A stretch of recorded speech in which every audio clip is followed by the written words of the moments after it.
Police को एक दिग्भ्रमित करने का मामला सामने आया है।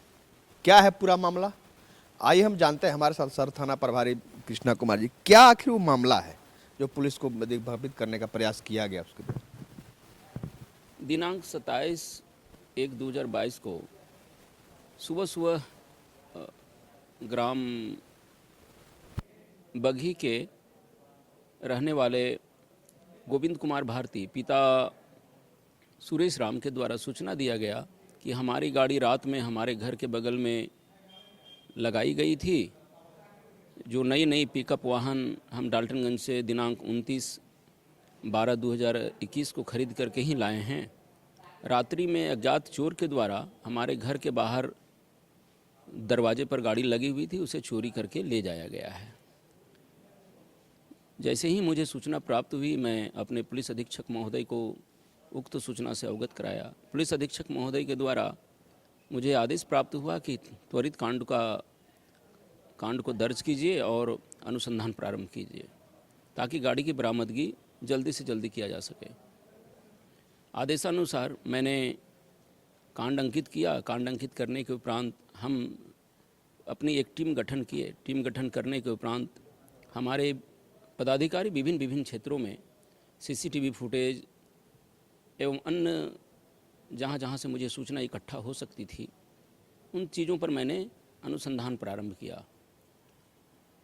मैंने कई बार अनुसंधान के क्रम में वादी भारती जी से मैं पूछताछ करता रहा कि आप सही सूचना मुझे प्रदान कीजिए ताकि हम लोग अग्रतर कार्रवाई कर सकें, लेकिन उन्हें बार बार मुझे झूठ बोला जाता रहा कि नहीं, हमारी गाड़ी चोरी हुई है और अज्ञात चोर इसे चोरी कर ले गए हैं।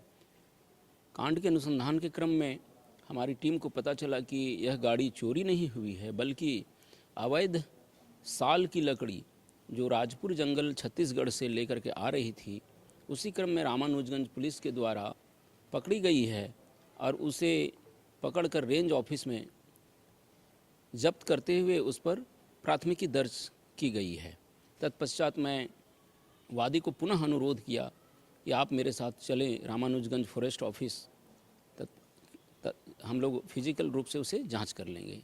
उनके द्वारा और उनके ड्राइवर के द्वारा, दोनों के द्वारा किसी प्रकार का सहयोग नहीं किया गया, बल्कि यह कह दिया गया कि नहीं, हम उधर नहीं जा सकते हैं, हम अभी दूसरे काम में व्यस्त हैं।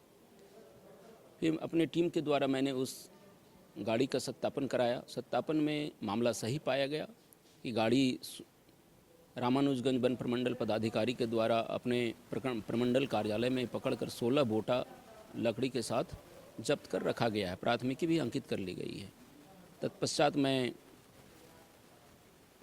माननीय न्यायालय में एक अनुरोध पत्र दायर किया कि पुलिस को गुमराह करते हुए इनके द्वारा झूठी सूचना और पुलिस को परेशान किया गया एक षड्यंत्र के तहत। तत्पश्चात माननीय न्यायालय में मैंने आवेदन देते हुए उनकी गिरफ्तारी किया और जो वाहन है वो वन प्रमंडल कार्यालय रामानुजगंज में खड़ी है।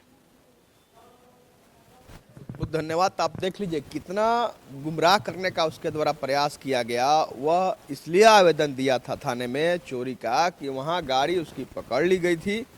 अवैध रूप से साल का लकड़ी वह जंगल से ले जाकर बिक्री करने का काम करता था और वह गाड़ी हमारी वहाँ से छूट जाए, उसे हम चोरी का गाड़ी साबित कर दें कि गाड़ी हमारी चोरी हो जाए, इस तरह का भी लोग काम करने लगे हैं। लेकिन शायद उन्हें मालूम नहीं कि पुलिस का हाथ यानी कानून का हाथ कितना लंबा है। आखिर उसके गिरेबान तक हाथ पहुंचा प्रशासन का और वह गलत साबित हुआ, क्योंकि वह गलत था ही। हमें वह सिनेमाई पंक्ति याद आता है कि चाहे अपराध की सड़क कितनी भी मखमली हो, आप उस पर सरपट भले दौड़ जाएं, कुछ रोज कामयाब हो जाएं, लेकिन अंत तो जेल के कंबल में ही होता है। कैमरा मनीष के साथ आशुतोष रंजन, बिंदास न्यूज, गढ़वा।